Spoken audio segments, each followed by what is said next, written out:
Hi everyone, welcome back to this channel. In this tutorial, I will show you how to birdwatch the Audouin gull in Heartopia.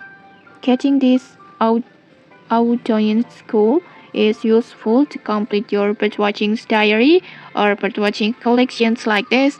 And for the info card, you can exchange for rewards with Bailey J. And you can also sell the info card to Albert, NPC Albert, if you want some extra coins.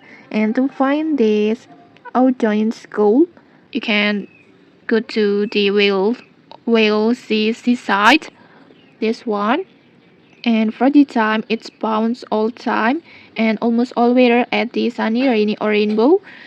So just go to the Whale Sea Seaside over here. Just go to this area, and then you can bird watching this Audouin school.